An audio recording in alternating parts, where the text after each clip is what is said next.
Hello, I am Sean Sands from GamersWithJobs.com and the Gamers with Jobs conference call back for more Factorio and again more conversation, more just kind of using Factorio as a relaxing background to a conversation. Today, I want to begin setting up some basic defenses. I think I just what do I need to do to research? I don't have turrets right away, right? So I probably want, um, yeah, I need to set up some basic science is what I'm ultimately thinking of here. To do that, need a couple of these. Um, so I can begin to build some basic defenses. I have a feeling it won't be long now that we've got this little segment up and running until we get the attention of the native populations of our Factorio planet, and they are not nice. They're just they're not going to like us. So we want to do that and set up some initial automation internally. I think one, job one is to go ahead and get the tech started, but I'd like to start automating some of my actual production, not production, but I guess ore resource pulling. Because while this is nice, it's only going to get us so far. The other side of this, and those of you who had a chance to watch the previous video know that this is sort of a double reason for this video to exist, which is we want to have a conversation too. Want to kind of find something to talk about. I realize there's also like a timeliness issue around that. So one of the things I want to approach this as is not strictly a conversation specifically always about the thing that we're covering, but also as sort of a broader conversation about maybe a bigger thing. So last time we were talking about Disney specifically. Let's see, automation's good, but I do want turrets. Just want to go ahead and get those out there. We were doing that a little bit in the context of, what their actions signify toward the broader whole of gaming. I'm going to try to do that as often as I can. It doesn't always work out. And sometimes, even I may just be interested in kind of going over an older topic a little bit. So I apologize to those of you in the future who've just landed here and been like, oh, it's been like 1,000 years since Disney got out of gaming. I know. Well, I mean, that's pretty cool. Like, I get it. It's what can I tell you? It happened in the past, and I live in the past. But you live in the future, so your world must be amazing and fun. I'm jealous. What I want to talk about today a bit is another item that came out of the news just recently about the launch of the new Doom. So, and I think this is actually very much one that isn't going to have a long shelf life. I don't think the new Doom, I mean, just my gut, I could be wrong. It could turn out to be the greatest game that's ever come along. Let's do some automation. I have my doubts, but they're my doubts, nobody else's. But I don't suspect we're going to herald it as the second coming of what has been in the past a amazing set of games. But that's not actually what I want to talk about. What I want to talk about is news from Bethesda that they aren't providing preview copy of the game to journalists, or really to anybody to review ahead of time. Like their conversation very much is, oh, it's got such multiplayer elements and it really needs the full, set of people. Oh! Leave that alone! How dare you? Okay, make that go away. We will electronics next. Logistics, optics. Optics, we want lights.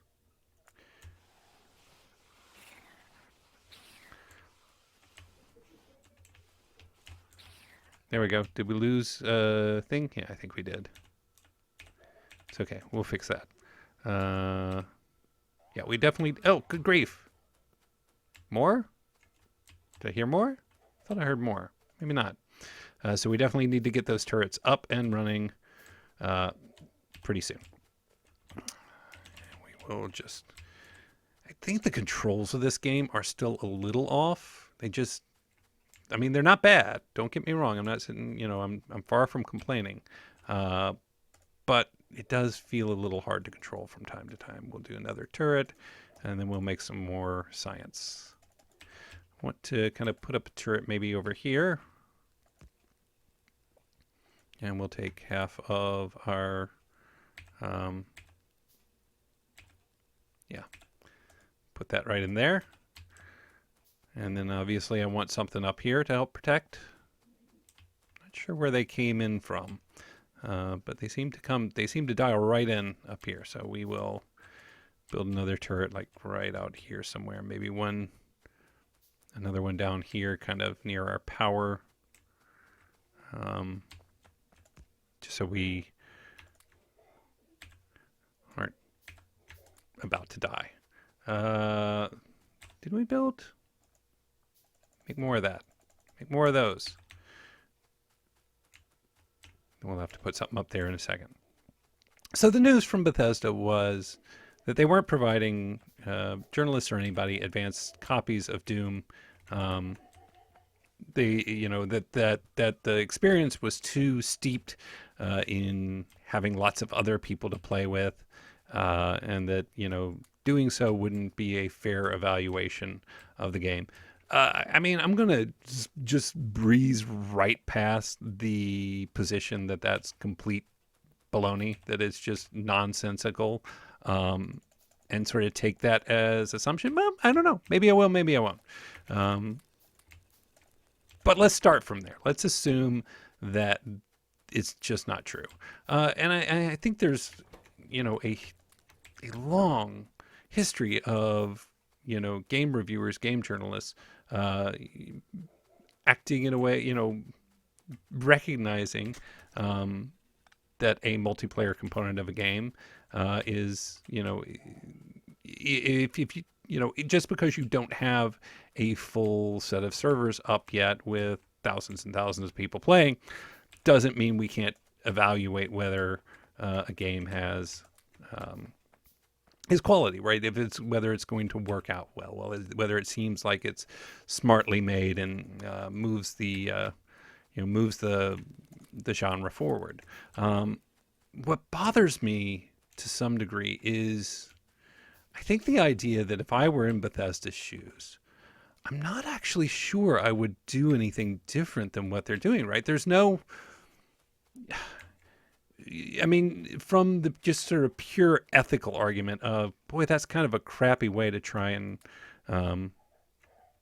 get people to buy your game by, sort of, I don't know if it's fooling them. I don't know if it's being disingenuous, but I think there are definitely elements of that in there.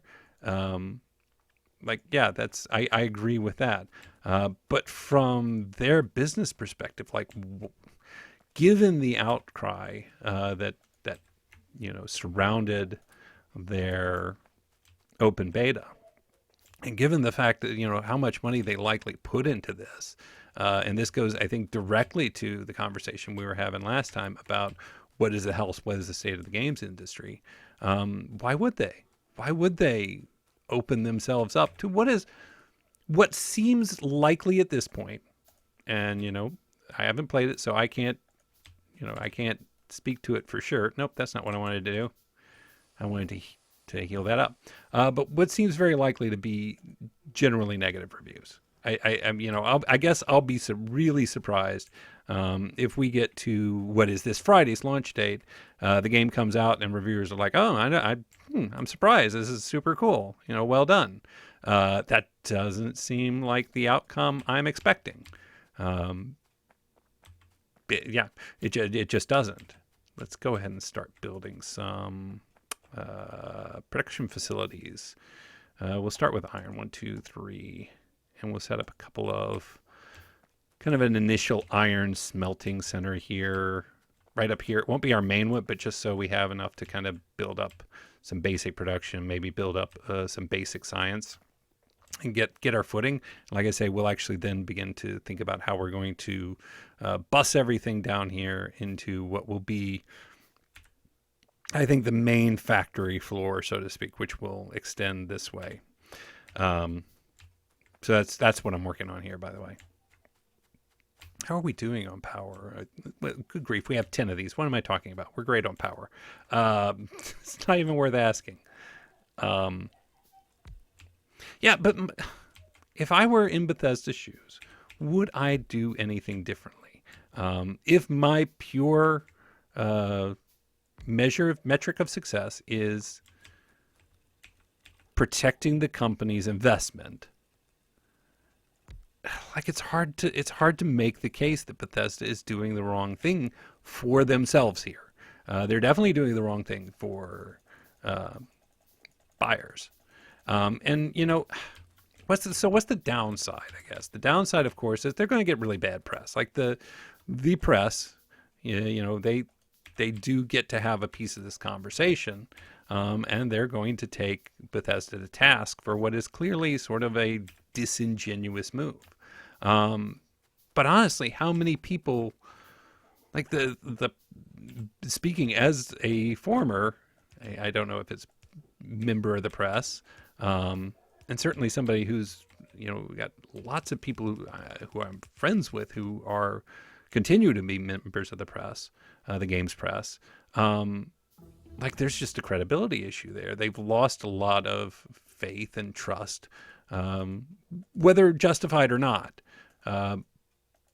from people who used to take their word a lot more seriously. So, you do have to kind of wonder, like when the press calls foul on this, how seriously are gamers taking it? I don't know. I don't have an easy answer for that.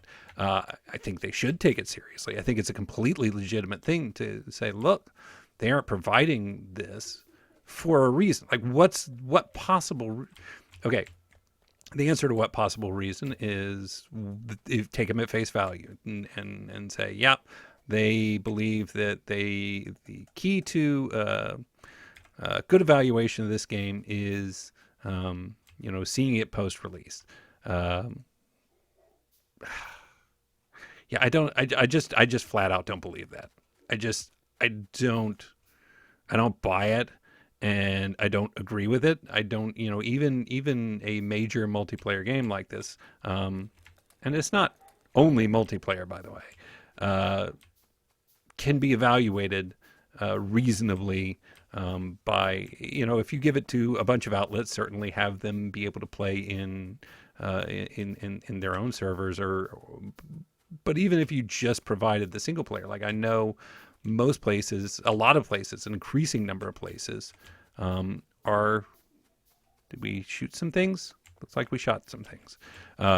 Creating provisional reviews too, right? If you wrote to PC Gamer and said, hey, feel free to review our single player. We don't have multiplayer servers set up yet. That's for post-launch. There's no doubt that, I know the dude. Like I literally know the guy who he would talk to make that, that Bethesda would talk to make that happen. And there's no question that if they said, look, we're happy to give you the code. It's got to be in, given these two, this scenario where we're going to provide the code and you're simply going to have to just for now evaluate the single player game.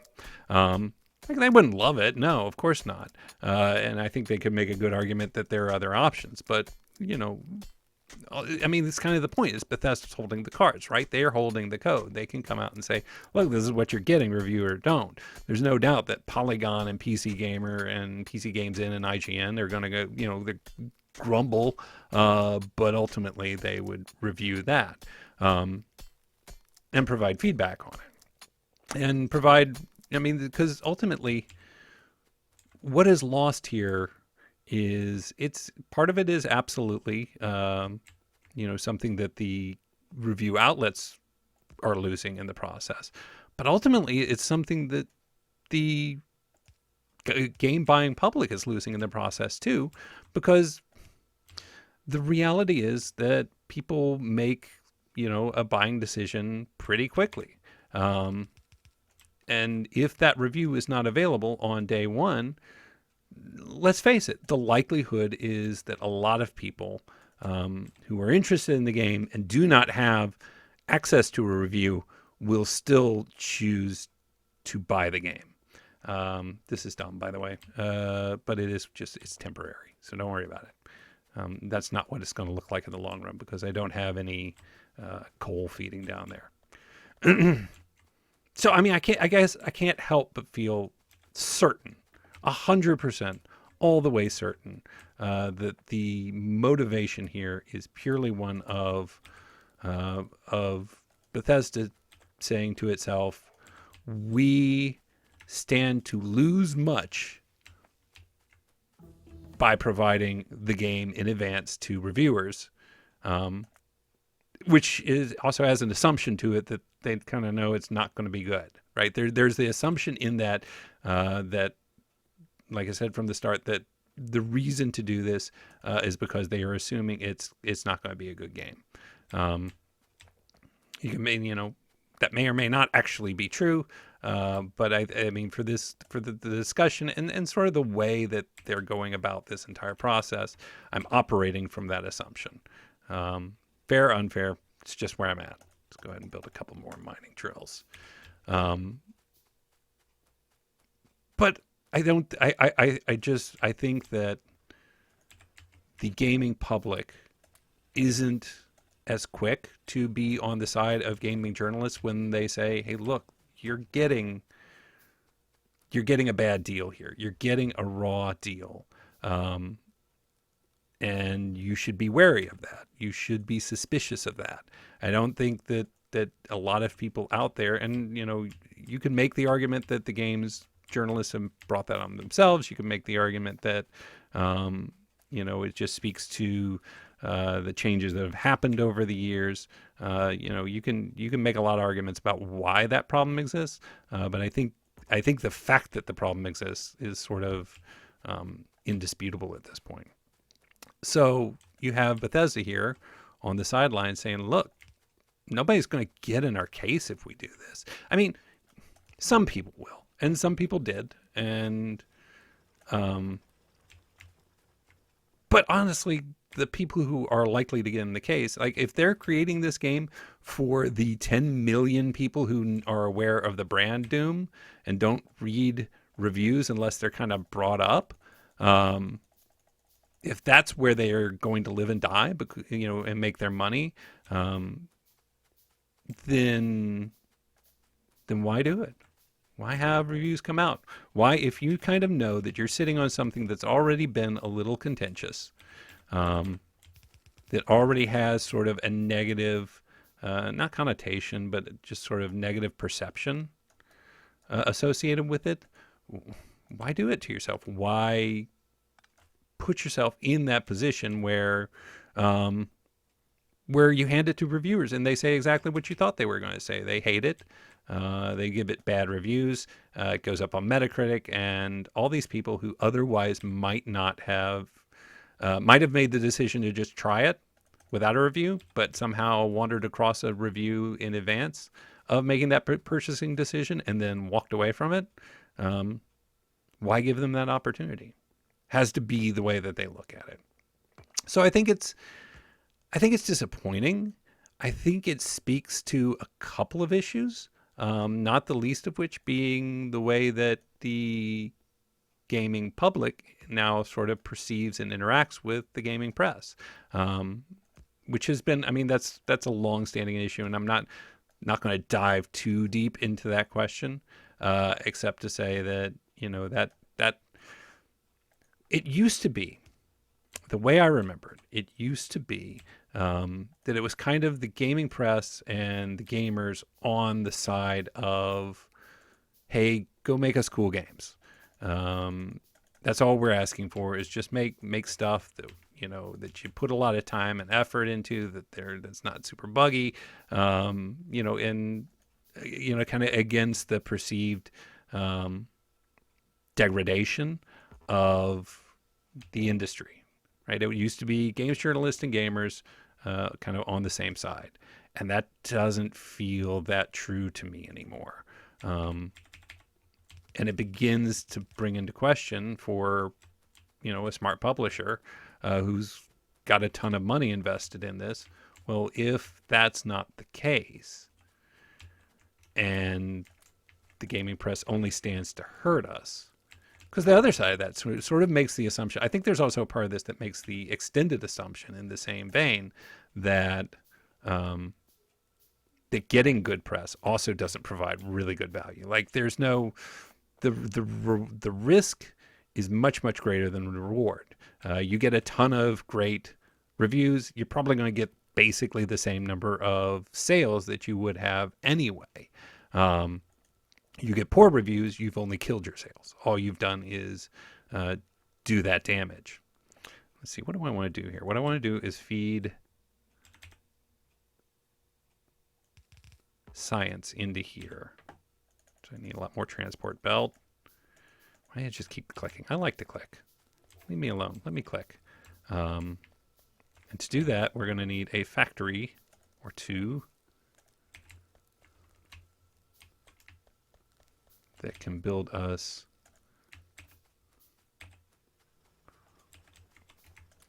there we go. They can build us we're going to need electronic circuits, so we'll need copper cable and iron plates, and then copper plate and iron no, so we don't need circuits. We need iron gears and iron plate plus copper circuits. So we will build a factory here that makes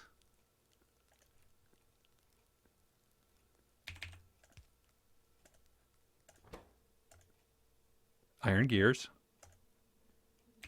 and we will have it kick out to up here.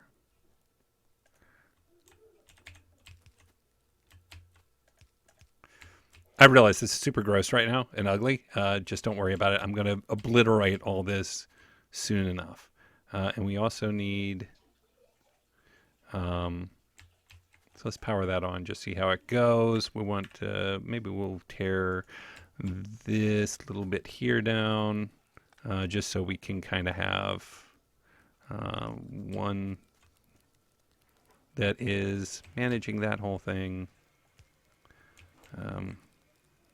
Boy, that's a long way to stretch. Why is it stretching that far? It doesn't need to. There we go. And we'll do one here, just to kind of even things out a bit. Good. And then we'll need to reconnect here, like that.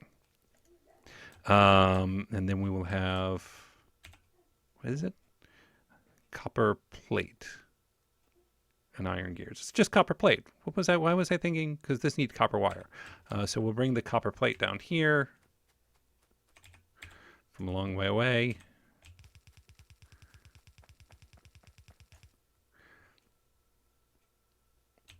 Is it only on this side? I'll just actually do something like this.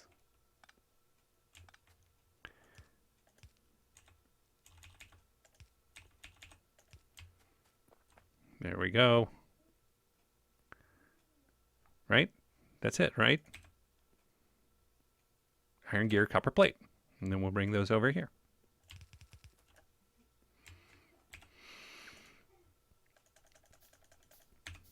So I don't know. I mean, I guess it's, I see both sides. I think from a position of what's best for gamers, there's no question. There should be Doom reviews, right? Whether you believe them or not, whether you like them or not, whether you're in favor, like you read a review from, IGN or wherever, and you're like, those guys don't know what they're talking about. That's fair. Well, I don't actually think it's fair. But I think you should have the right to make that call and feel that way. But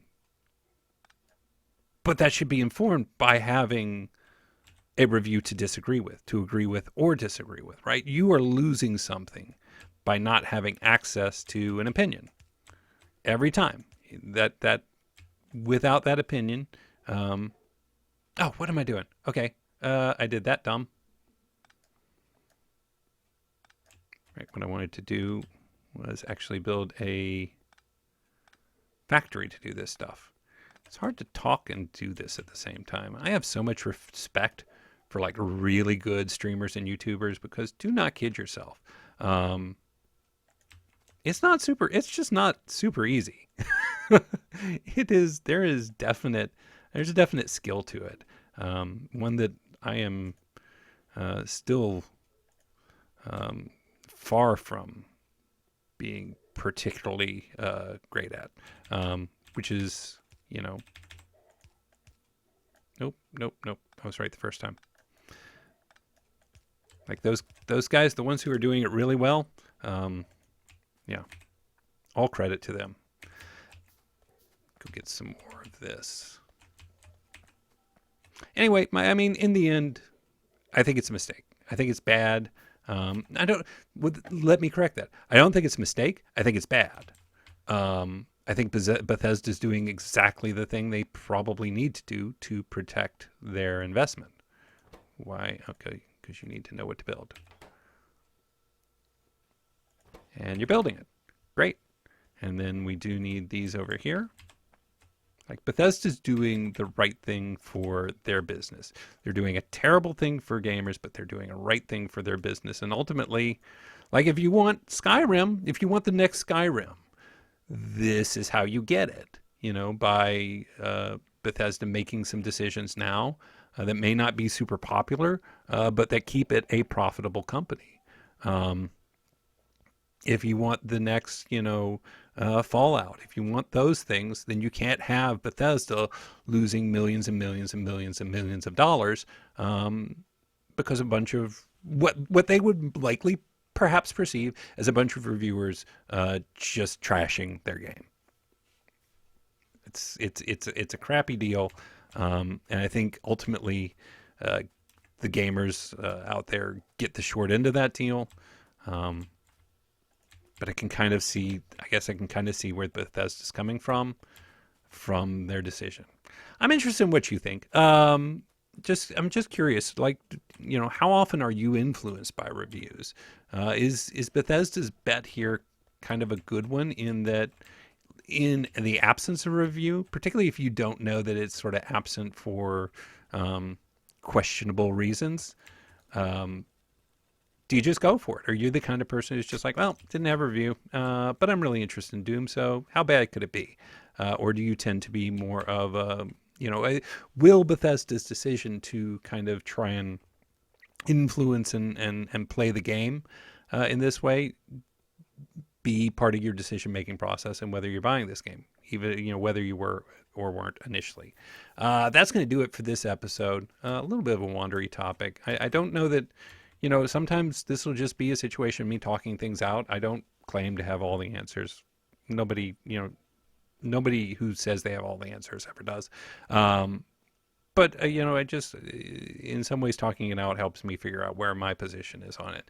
And my position is, boo, Bethesda, you could have done, I expect better from you, from a sort of ethical gamer point of view, from the business side of me. Yep, I get it. Not surprised. It sounds like it's going to get pretty bad reviews, so why shoot yourself in the foot? Anyway, until next time, my name is Sean Sands from GamersWithJobs.com and the Gamers with Jobs conference call. Hope you're enjoying this series. Like I said, let me know. If you don't want to leave a comment, I'll interpret a thumbs up positively. And that's all I'll say. I won't say the other side because I don't like that. I don't want to see a bunch of thumbs down. Don't thumbs down me. Come on, be nice. I don't know that this will be an everyday sort of thing. This may pop up from time to time. It might be a little bit irregular, not like the Stellaris campaign or the Kerbal Space Program campaign, where it's just, yeah, let's do it again.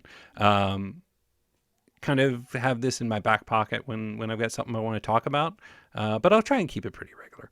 Anyway, my name is Sean Sands from GamersWithJobs.com. Thank you as always for listening. I really appreciate you sort of sticking with this, and we will see you real soon.